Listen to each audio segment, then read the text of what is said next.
Boa noite a todos, sejam muito bem-vindos. Sempre uma alegria retornarmos aqui à Casa Espírita.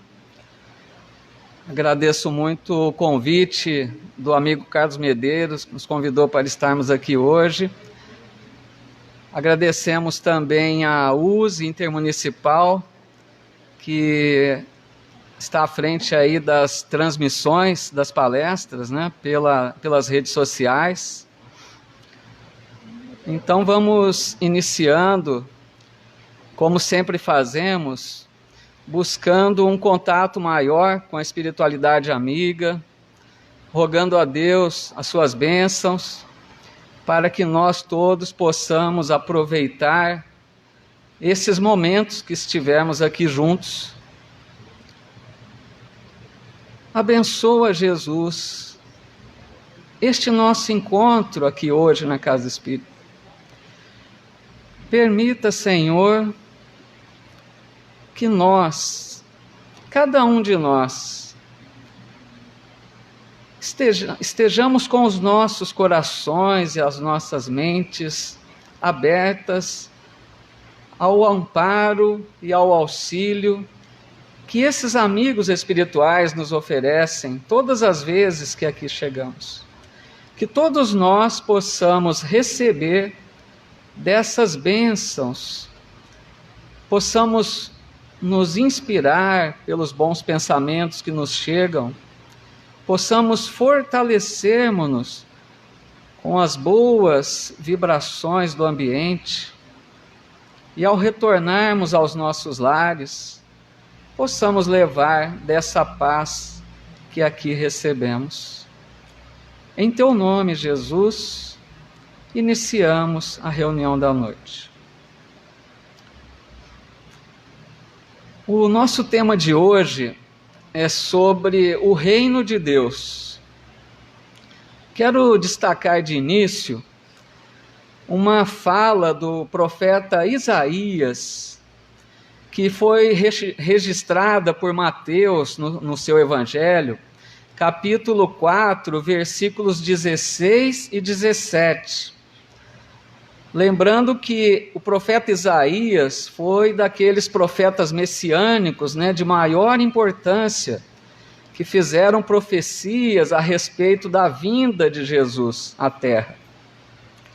Então, a fala que está lá no Evangelho de Mateus, que é do profeta Isaías, diz assim: o povo que estava assentado em trevas viu uma grande luz, e aos que estavam assentados na região e sombra da morte, a luz raiou.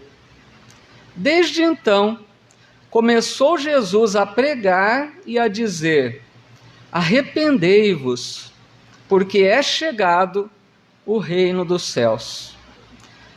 Então, esta fala do profeta Isaías refere-se à vinda de Jesus à terra para a sua missão sublime entre nós. Vejam que ele diz que a luz chegou em meio a essas trevas que aqui se encontravam. Ele diz que o povo estava assentado em trevas. Nós, provavelmente, humanidade, desde a época que Jesus aqui esteve, estávamos ainda numa condição de cegueira espiritual, de ignorância das verdades espirituais. A humanidade de então não tinha noções de vida imortal, das leis divinas, e Jesus chegou para iniciar uma nova era, para iniciar o processo do despertar da consciência, tão importante, para introduzir aquela humanidade de então na realidade espiritual, falar sobre a imortalidade da alma. E o reino dos céus, a gente percebe que é o tema central da missão do Cristo entre nós, ao lado, é lógico, da lei de amor. Porque nós percebemos pelo Evangelho que Jesus trabalhou muito sobre a lei de amor, dizendo sobre a importância da caridade, do perdão, da tolerância, da fraternidade. E ao lado da lei de amor, ele trabalhou bastante a ideia do reino dos céus, ou o reino de Deus, ou seja, a imortalidade da alma. Dizer àquela humanidade que a morte não era o fim. Tanto que Jesus nos ensinou na bela oração do Pai Nosso, ele destaca também isso, quando ele nos orienta a rogar a Deus: venha a nós o vosso reino. Ou seja, nos orientando a rogar a Deus para que se implante na terra o reino de Deus. Mas primeiro esse reino inicia dentro de nós. Cada pessoa que consegue desenvolver o reino de Deus dentro de si, aí sim depois acontece isso no coletivo, para que o reino de Deus esteja também presente aqui na terra um dia, mesmo que num futuro ainda distante. Bom, para a gente refletir sobre esse assunto tão importante que é o reino de Deus, eu escolhi uma mensagem de Emmanuel, psicografia de Chico Xavier, que está no livro Pão Nosso. Então nós vamos fazer uma reflexão a respeito dessa mensagem que Emmanuel nos ensina sobre o reino de Deus. É a lição 81, intitulada No Paraíso. E Emmanuel, quem conhece, a série de Emmanuel, que ele comenta sobre o Evangelho, Pão Nosso, Vinha de Luz, então ele sempre destaca um versículo do Evangelho, uma frase, uma linha, às vezes nem uma frase completa, e ele desenvolve o seu comentário a partir deste pequeno versículo. Então, assim também aqui na lição 81, Emmanuel destaca o versículo que está no Evangelho de Lucas, capítulo 23, versículo 43, quando diz lá: e respondeu-lhe Jesus: em verdade te digo, que hoje estarás comigo no paraíso. Eu creio que alguns de vocês já se recordam qual é o contexto onde está inserida esta frase de Jesus. Foi naquele momento derradeiro da missão do Cristo, quando ele estava na cruz, entre dois ladrões, e um deles, que foi aquele conhecido, que ficou conhecido como bom ladrão, que era Dimas, ele se volta para Jesus naquele momento e pede ao Cristo: Senhor, lembra-te de mim quando estiveres no teu reino. E Jesus responde então ao ladrão com essa frase que Emmanuel destacou para comentar: em verdade te digo que hoje estarás comigo no paraíso. Essa resposta de Jesus para Dimas, eu creio que muitos de nós já ficamos a pensar sobre ela. Por que Jesus teria respondido dessa forma? Afinal de contas, se tratava de um homem que havia errado muito. Ele era um ladrão. Por que Jesus teria prometido para ele o paraíso? É isso que Emmanuel vai refletir conosco nesta mensagem. Então Emmanuel começa o seu comentário dizendo: à primeira vista, parece que Jesus se inclinou para o chamado bom ladrão por meio de simpatia popular. Mas não é assim. O mestre, nessa lição do Calvário, renovou a definição de paraíso. Vejam que importante esse comentário inicial de Emmanuel. Porque a hora que a gente lê apressadamente esse texto, realmente a gente pode pensar, à primeira vista, que Jesus quis apenas ser cordial com aquele homem, que ele agiu com uma forma simpática, prometendo a ele o paraíso. Mas Emmanuel diz, não é isso. Na verdade, Jesus, como ele diz, renovou a definição de paraíso. Portanto, entendíamos paraíso de uma forma. Se Jesus renovou, quer dizer, o entendimento de paraíso estava confuso. Não se tinha um entendimento muito claro a respeito do que seja, do que é o paraíso. Porque diz Emmanuel que em outra passagem, Jesus já havia dito que o reino divino não surge com aparências exteriores. Ou seja, nós não vamos ver o reino dos céus aqui ou ali, não é um lugar que nós vamos dizer, aqui é o reino dos céus. Não. Jesus diz que é um estado de alma. Ele dizia, o reino de Deus está dentro de vós. Não é isso que ele fala sempre nas passagens do Evangelho? E reforçando essa ideia, eu quero destacar aqui algumas parábolas que Jesus contou, conhecidas como parábolas do reino, que ele se referia ao reino de Deus. Rapidamente, então, ele dizia assim: o reino dos céus é semelhante a um pescador que lançou suas redes ao mar, pegou peixes grandes e pequenos, e depois na praia os separou, guardou os grandes para vender e desprezou os pequenos. Ou quando ele disse também, o reino dos céus é semelhante a um negociante que procurava pérolas. Quando esse negociante encontrou uma pérola de valor muito grande, ele vendeu tudo o que tinha para adquirir aquela pérola.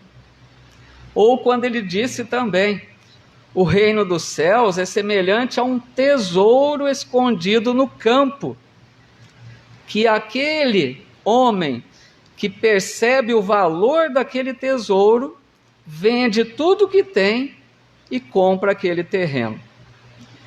Então essas parábolas Jesus contava para ensinar sobre o reino dos céus. Vejam que todas elas destacam algo de valor muito grande.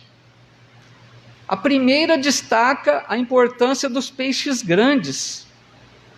A segunda, que aqui comentei, destaca a importância da pérola, que era muito valiosa. E a última destaca a importância do tesouro escondido no campo. Então, todas elas se referindo a algo que valia a pena vender tudo o que tinha para adquirir. Ou seja, o reino dos céus, ele quer comparar com isso. Quando a gente entender a importância de conquistar o reino dos céus em nós, nós não daremos valor maior às outras coisas, e sim a essa conquista íntima. É essa comparação que Jesus está fazendo. Mas essas três parábolas também têm algo em comum. As três. O que elas têm em comum? As três se referem a algo dentro de alguma coisa. Os peixes estavam onde? Dentro do mar. A pérola estava dentro da ostra. E o tesouro estava dentro da terra. Ou seja, outro ensino, o reino dos céus está dentro de nós. Vejam que Jesus ensinava através das situações do dia a dia daquelas pessoas, mas com um ensinamento profundo.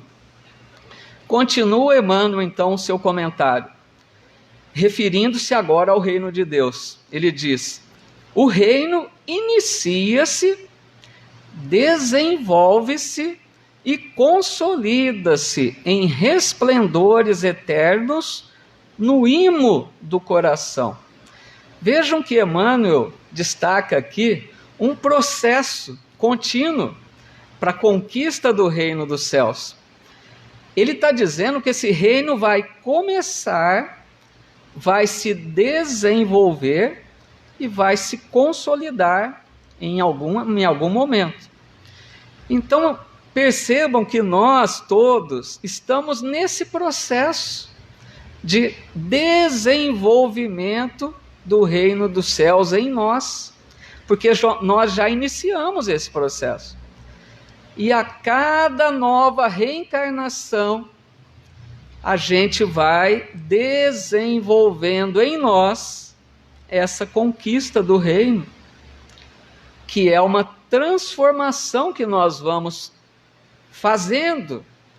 Nós vamos eliminando imperfeições, nós vamos adquirindo virtudes, aprendendo cada vez mais a vivermos de acordo com as leis de Deus, e assim esse reino vai crescendo em nós, até um dia que esse reino estiver consolidado em nós.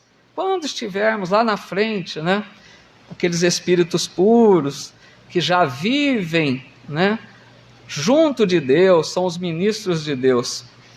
E lembrando que Jesus falou mais sobre isso.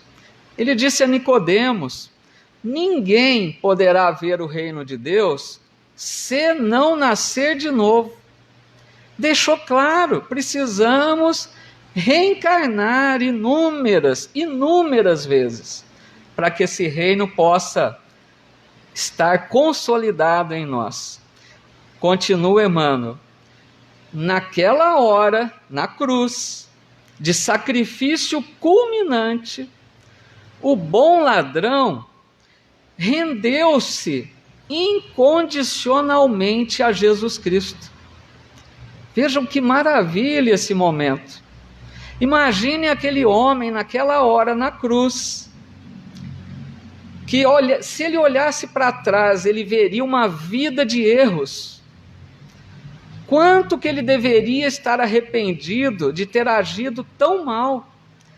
A hora que ele percebe a presença do Cristo ao seu lado, ele sentiu algo dentro dele. Ele se arrependeu profundamente dos seus atos. Ele desejou uma vida nova. Mas o que estou dizendo eu? Uma vida nova? Ele estava à beira da morte. Sim, uma vida nova após a morte. Ele percebeu que ele continuaria vivendo numa outra dimensão. E ele queria adentrar essa dimensão em paz, apesar de todos os seus erros.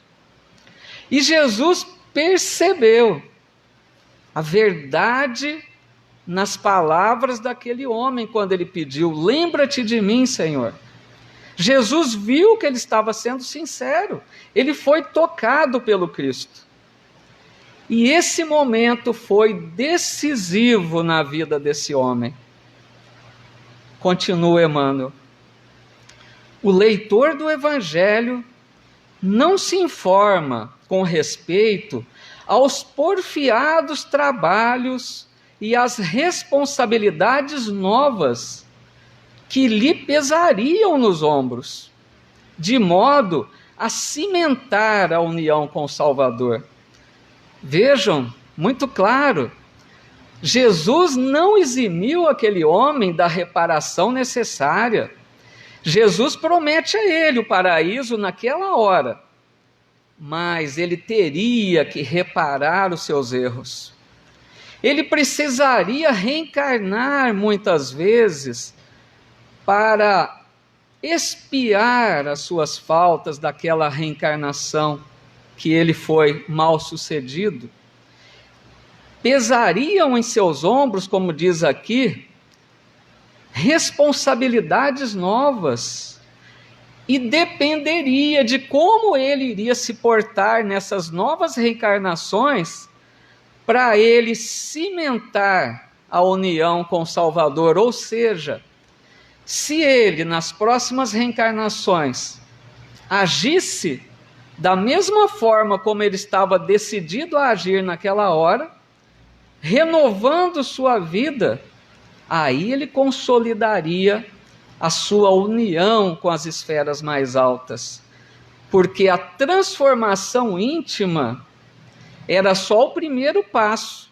Ele se transformou naquela hora, mas precisaria ver como ele iria agir a partir daí, nas novas reencarnações. Todavia, continua Emmanuel, convence-se, ele está falando para nós, convence-se de que daquele momento em diante, o ex-malfeitor penetrar o céu. Olha o que Emmanuel está dizendo. O símbolo é formoso e profundo e dá a ideia da infinita extensão da misericórdia divina. O ex-malfeitor penetrara o céu. Ele que tinha errado tanto na sua vida. Ele iria adentrar uma região, uma dimensão melhor do mundo espiritual. Está claro aqui que esse homem não estagiaria nas regiões de trevas. Está claro isso. Porque essa questão de umbral, que é tão falado no meio espírita, parece que algumas pessoas entendem que necessariamente todos nós haveremos de passar pelo umbral, nem que for por algumas horas. Mas não é isso que Emmanuel está dizendo aqui.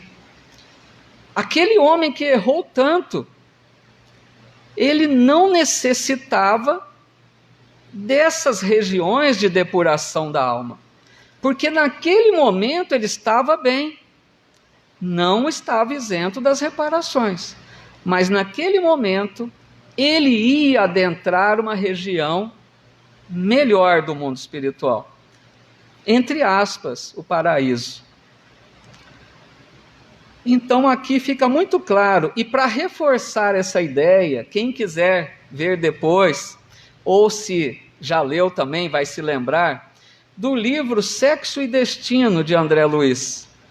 Ele conta a história de um homem chamado Cláudio, que eu não vou narrar aqui porque não há tempo para isso, mas muito rapidamente, né?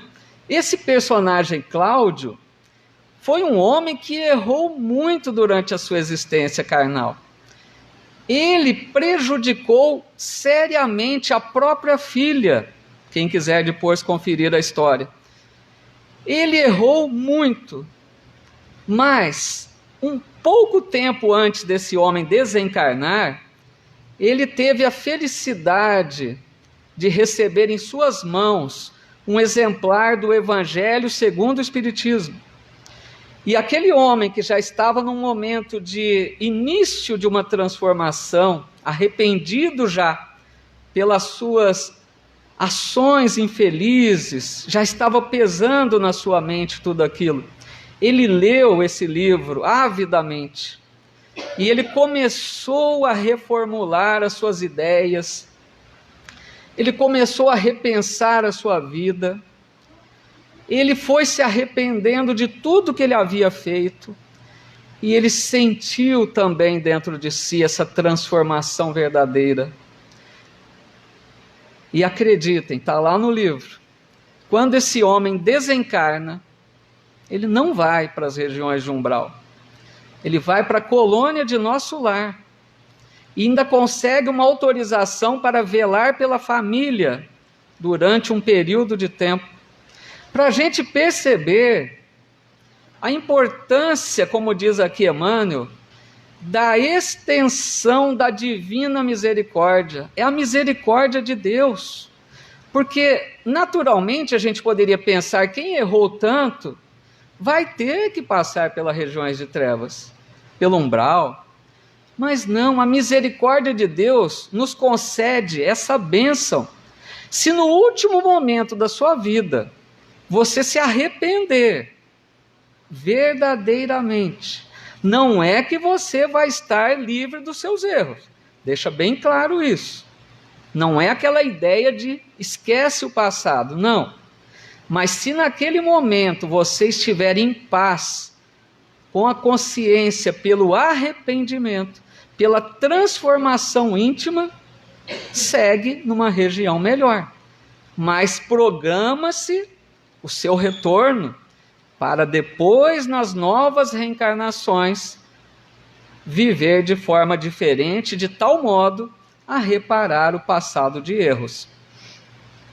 Tanto é que tem uma fala de Druso no livro Ação e Reação, muito interessante nesse sentido, confirmando essa ideia, que ele diz assim: todos os lugares infernais surgem, vivem e desaparecem com a aprovação do Senhor, que tolera semelhantes criações das almas humanas como um pai que suporta as chagas adquiridas pelos seus filhos e que se vale delas para ajudá-los a valorizar a saúde. Olha que beleza isso. Deus não criou o umbral. Deus não criou as regiões de trevas.